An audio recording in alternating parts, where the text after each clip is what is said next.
Amigos y amigas, gracias por el favor de su sintonía. Miren, hoy nosotros tenemos una primicia importante porque el miércoles de la semana pasada en Perú se produjo la destitución del presidente Pedro Castillo.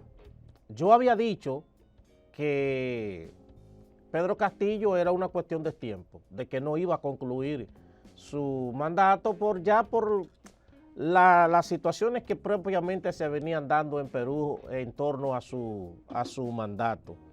Y hasta que el miércoles lamentablemente ocurrió, él primero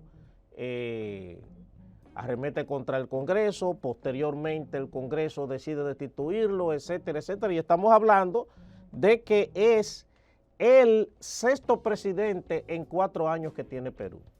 Para nosotros poder conversar sobre esto, yo tengo en la línea, por la vía de Zoom, a una querida amiga que me hace a mí un gran honor el haber aceptado nuestra invitación. Ella se llama Silvia Mejía, es abogada en Perú, se ha dedicado por mucho tiempo a trabajo también en organizaciones, en ONGs y en diferentes aspectos que tienen que ver con los derechos humanos. Así es que tenemos a Silvia para que conversemos un poco acerca de la situación de Perú. Silvia, saludo, ¿cómo estás? Muy buenas noches, saludos a República Dominicana, gracias por la oportunidad. Y gracias a ti por aceptar nuestra invitación, mucho tiempo sin verte. Silvia, vamos a entrar de inmediato en materia. Mira, Pedro Castillo, sexto presidente en 4 años en Perú. Otros hablan de 6 presidentes en 6 años, incluyendo la actual presidenta, que era la vicepresidenta. ¿Qué es lo que ha estado sucediendo en Perú que se ha hecho como tan difícil que un presidente concluya un periodo gubernamental? Bueno, para empezar, todo inició con la elección y asunción al mando de Pedro Pablo Kuczynski. En realidad, ya desde la elección de PPK, como se le conoce aquí, el país estuvo sumamente fragmentado, ¿no? Y en principio porque tuvo una férrea oposición por el partido de Keiko Fujimori. Como deben saber, Keiko Fujimori es la hija del dictador de entonces de Fujimori, y a partir de allí es que comienza toda esta seguidilla de imposibilidad de gobernar, ¿no? Ella se convirtió en la principal oposición al gobierno de PPK, obtuvieron una mayoría en el Congreso en ese entonces, lo cual hizo imposible a PPK poder gobernar, ¿no? Los hechos fueron dándose de tal manera que tuvo que ser también, presentó su renuncia, PPK, y de allí comenzó toda esta seguidilla de imposibilidad de gobernar en nuestro país, mm, precisamente porque la corrupción se ha institucionalizado de tal manera que es sumamente complicado hacerle frente, sobre todo porque estando la corrupción desde dentro, la situación de nuestro país se ha polarizado, se ha complicado. Nuestros padres de la patria, nuestros congresistas tampoco son los más idóneos o los más preparados para gobernar. Entonces es una pugna constante entre quién permanece en el poder, ¿no? Por un lado el poder ejecutivo, por otro lado el poder legislativo. Nunca se ponen de acuerdo, por lo menos en estos años que vamos con presidentes intermitentes, no ha habido, no ha habido un juego político a la par. Y eso ha venido también, como saben, después de PPK, asumió el mando Vizcarra. Vizcarra también tuvo oposición al Congreso, cerró el Congreso, contó con la legitimidad, la aprobación de la población, convocó a elecciones, hubo todo un trance con el entonces presidente, que fue el presidente del Congreso, Merino. De allí se convocó a elecciones, vino Sagasti volvió a convocar elecciones y nos quedamos con Keiko Fujimori y Castillo, ¿no? Y nuevamente un país sumamente polarizado, porque ya no era el tema de la derecha o la izquierda, se convirtió también en una discusión del campesino versus la persona o versus los que vivían en la ciudad. Entonces, de hecho, este es un discurso que se ha estado manejando de manera ventajosa por parte de Pedro Castillo también, ¿no? Porque él siempre ha dicho que no se le ha dejado gobernar, no reconociendo abundantes las abundantes investigaciones que tiene a la fecha, sino diciendo que al ser un hombre de campo no se le ha dejado gobernar, que la derecha, el capitalismo no permite que un hombre de campo pueda surgir, ¿no? Y ese discurso hoy en día tiene nuevamente polarizado a nuestro país. Hoy se están presentando, si bien es cierto, manifestaciones pequeñas o con actos de violencia a favor y en contra del ahora expresidente Castillo. Entonces Mira, el país, Perú sigue, dime, dime. no, no, te escucho, sí.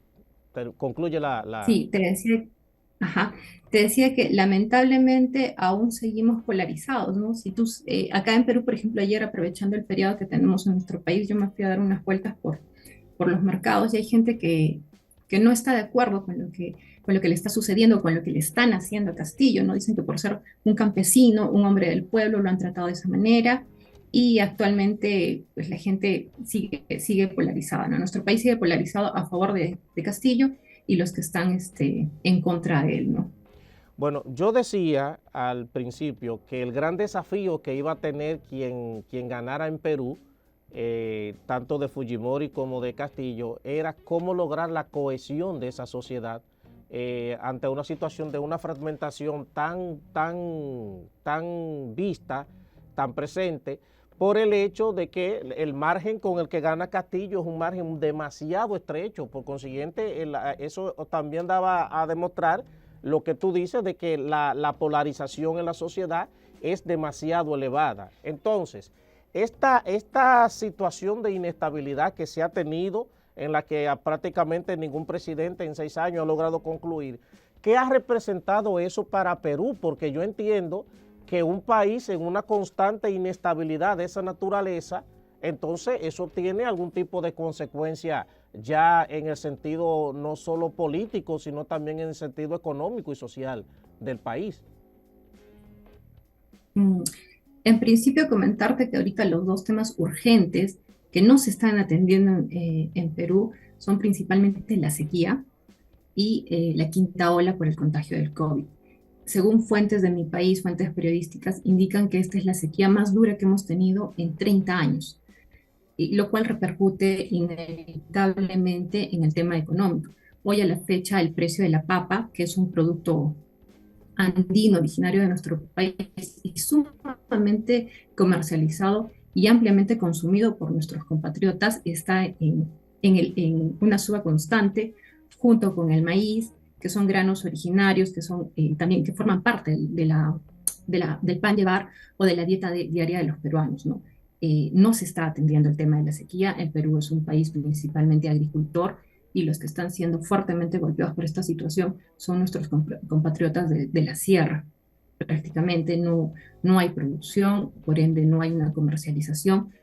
A eso súmale que hemos estado paralizados, no solo nosotros, sino a nivel mundial prácticamente 2 años con el tema de la pandemia. Entonces se ha deprimido la economía en el país, pero no podemos levantar cabeza porque nuestros gobernantes no pueden enfocarse en mejorar nuestra economía, principalmente porque están más atendiendo estas pugnas que hay de poder, ¿no? Como te decía, entre el poder ejecutivo y el poder legislativo. Y además la quinta ola. La quinta ola, se ha informado ya que estamos teniendo incrementos de hospitalizados en nuestro país y es principalmente gente que no se ha puesto los refuerzos de la vacuna o no se han vacunado. Es más, se tenía una meta que no se ha alcanzado precisamente porque también hemos tenido cambios constantes en el Ministerio de Salud con ministros que no han dado la talla, que no han podido implementar políticas adecuadas para que la gente vaya a vacunarse. Entonces, ahorita actualmente estos dos temas urgentes, que son la sequía en nuestro país y el incremento de la quinta ola, no están siendo atendidos. Estamos más distraídos, lamentablemente, en temas políticos que no están sumando a que la sociedad o la economía de nuestro país pueda alzar vuelo, pueda levantar cabeza. Y el tema social, um, es inevitable, es además lamentable ver que a más de 200 años de nuestra independencia aún no podamos cohesionar como país, ¿no? Hay muchos que no se sienten identificados con la clase política que los está representando y eso está generando también cierto resentimiento social que, querramos o no reconocerlo, ha sido una de las principales causas que ha llevado a Castillo al poder, ¿no? Cuando fue elegido, muchos elegimos, como se suele decir coloquialmente, entre el mal menor, ¿no? Era Keiko Fujimori o era Pedro Castillo. Y ojo que los que votamos a favor de Pedro Castillo lo hicimos con mucho temor, con mucho miedo, porque tampoco teníamos claro cuál era el horizonte que se tenía. Se presumía de él de ciertos antecedentes o que estaba manejado, que detrás de él había un poder que lo iba a manipular. Y bueno, al final todo esto terminó, estos temores terminaron haciéndose realidad, ¿no? Con con el golpe de Estado, el intento de golpe de Estado que quiso dar el día miércoles. Y al respecto sí me gustaría resaltar, Rafael, si me lo permites, Sí, sí. la rápida respuesta que tuvieron nuestras instituciones. Sucede que Castillo, cuando más o menos a las 11:47 hora peruana, emite su mensaje a la nación indicando el golpe de Estado, el cierre del Congreso, no solo es la disolución del Congreso, sino también dice que va a reestructurar al Tribunal Constitucional, que en nuestro país es el máximo intérprete de la Constitución. Dijo que iba a reestructurar al Ministerio Público, al Poder Judicial, a la Junta Nacional de Justicia, es decir, a todo el aparato judicial que, dicho sea de paso, estaba investigando estos actos de corrupción que estaban rodeándolo. A diferencia del golpe de Estado del 92, las instituciones reaccionaron de manera rápida, lo mismo que las Fuerzas Armadas, lo mismo que la policía, que creo que fueron el elemento principal que evitó que este golpe de Estado hoy en día tuviera o se mantuviera con éxito, ¿no? Y principalmente, creo yo, a título personal, el mensaje más contundente fue el que salió por parte de la Defensoría del Pueblo, calificando estos hechos en efecto como un desacato al orden constitucional, llamando a la reflexión a Castillo para que renunciara, al Congreso para que hiciera prevalecer la Constitución y principalmente a las Fuerzas Armadas y a la Policía Nacional para que defendieran la democracia y los derechos humanos. A Dios gracias, vuelvo a repetir, que las Fuerzas Armadas y la Policía Nacional del Perú, y eso sí, sí lo quiero aclarar, muchos periodistas también,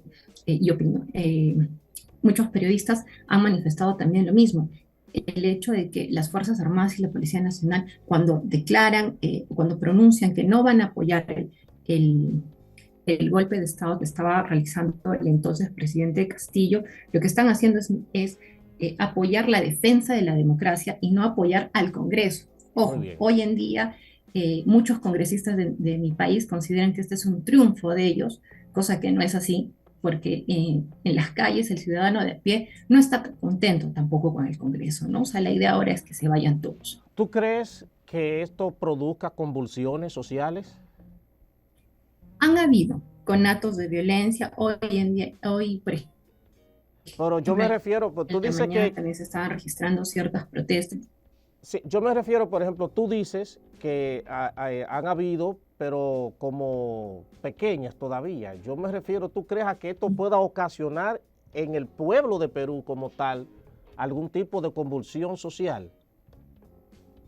En primera instancia creería que no. Ahorita hay como pequeños pronunciamientos, pequeñas muestras a favor de Castillo. Bueno, hoy en la mañana me informaba, por ejemplo, de que alrededor de 2000 ronderos iban que son los ronderos en nuestro país son conocidos, son como sociedad civil organizada para combatir el crimen, sobre todo en las zonas del campo. Ok, Entonces, de hecho, Pedro Castillo hacía mucho un llamado a ellos para que lo apoyaran constantemente porque se sabe que él ha sido rondero campesino, ¿no? Sabemos que hay movilizaciones de Cajamarca, que es el lugar de donde él proviene originariamente, con intención de dirigirse a la capital, que es Lima, para manifestar en una protesta su apoyo a Pedro Castillo. Sinceramente, no creo que exista esa situación, pero todo va a depender también del actuar del Congreso. Lo que la mayoría de los peruanos o los ciudadanos de pie queremos es eso, ¿no? Que se vayan todos, que la actual presidenta Dina Boluarte convoque a elecciones pronto para que también haya unas elecciones en el Congreso. Sin embargo, Rafael, me permito comentarte que en su mensaje a la Nación, Dina Boluarte aseguró quedarse hasta el 2026.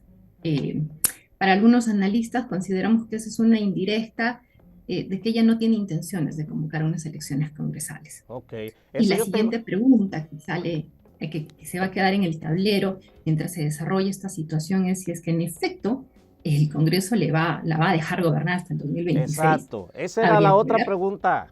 Exacto, esa era la otra pregunta que yo te iba a hacer, porque entonces, dos preguntas en una, pero sobre uso último.